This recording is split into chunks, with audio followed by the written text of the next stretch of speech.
I'm from Madison, Wisconsin. I haven't visited my family in a really long time. Not since last summer. I'm from Zambia. December 2011. Yeah. I'm from Traverse City, Michigan, so up north. 3 weeks ago. I'm from Poughkeepsie, New York, February. I'm from Sterling Heights, Michigan. Christmas. East Lansing, Michigan. I guess I haven't been home since the beginning of the quarter. I'm from France. It was last summer. California. The last time was winter break. Homesickness is a hard reason because I think most people know that it's going to happen, and I'm sure most college students think that somehow they should be beyond that or in a different place. First day here, I was like, what the fuck am I doing here, middle of nowhere?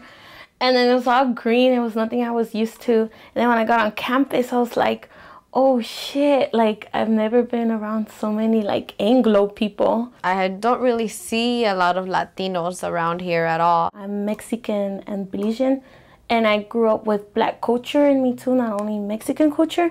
It was different to come here to Kalamazoo because I dressed weird, stood out like a sore thumb.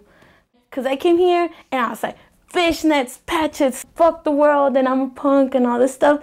And then people, like, it wasn't accepted here. This is a major transition.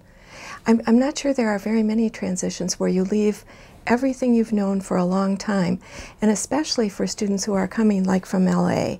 You know, they leave the city, they leave the West, they leave the sunshine, then they leave all of the important people and probably leave, you know, some sense of a cultural home. So it is so big.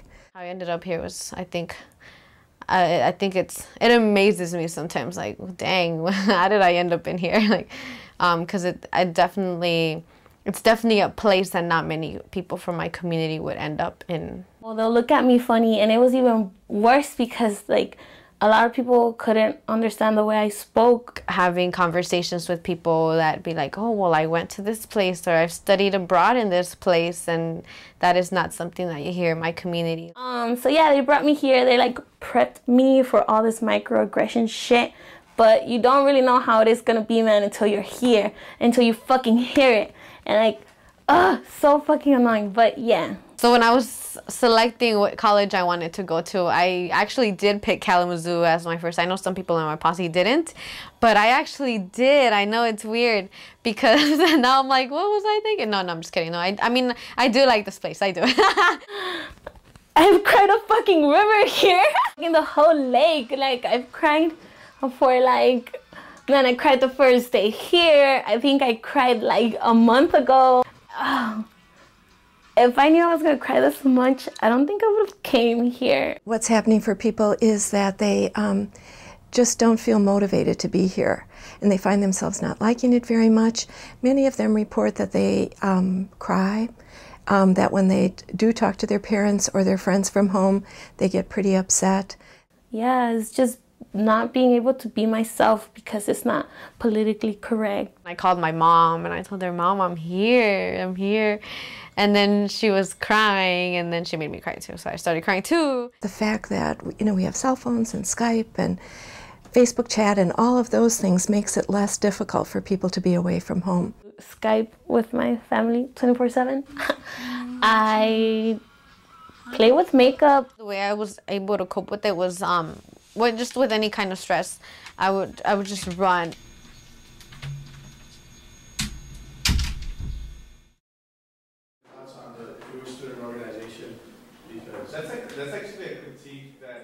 Often talk about joining organizations because that's a way where people get more connected. So we just, you know, suggest all kinds of ways of getting more connected because we find that once people get more connected, they're happier. I have been able to build maybe a sense of, I guess, a little community among people who share the same experiences. And I found that in Mecha.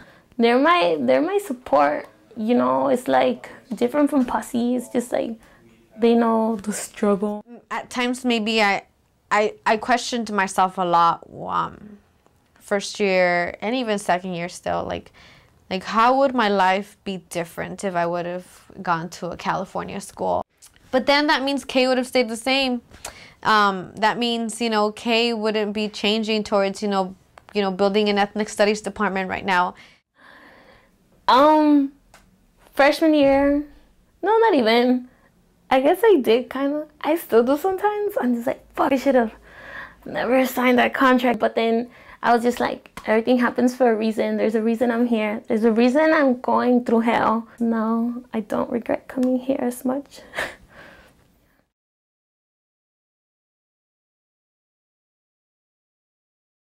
I think it is hard to bridge that gap because many students are having experiences that their parents haven't had.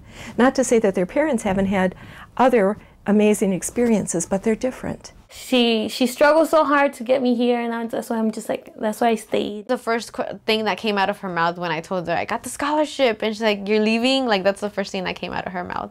And then my dad was already, he wasn't even sleeping. He was just lying in bed, and I look at him, and he just like turns to the other side.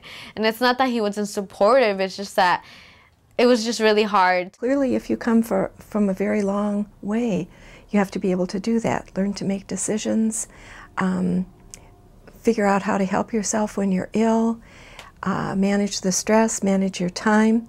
So there are a lot of challenges, but I think being at a distance makes it clearer that those are your challenges. And I think people grow up very quickly. I've grown like no other. This is myself before I came to Kalamazoo. And my sister, Kimberly. Our Latina female students is sometimes they feel a very strong obligation to remain part of the family, to be in touch with younger siblings, to set a good example for younger siblings.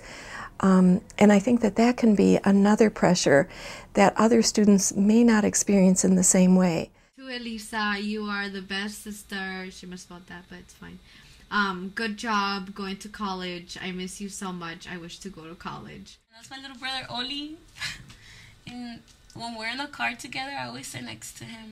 So when I was leaving in, I think it was September for the first time, my little sister gave me this elephant. I have 4 sisters. We are really close, and I feel like distance has definitely made us closer, and I seriously do appreciate them more than I did before, just because I don't see them all the time. Last time I went home was winter break. I didn't get to go for spring break. It just felt horrible because I was like it's not even sunny, or and I want to go home. I want to be home right now. I don't want to be here. I remember landing into LAX, and that's the first thing I see. And that's when I'm like, come home, because I see all the buildings and all the lights and tall buildings.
I think K does become a home for a lot of students. They're kind of their home away from home. Is this college my home? No, it's not. I don't think it'll ever be home. Home is like me in the pink apartments, living next to like a crackhead's house, and sometimes, you know, being scared to fall asleep because of drive-bys. That's home.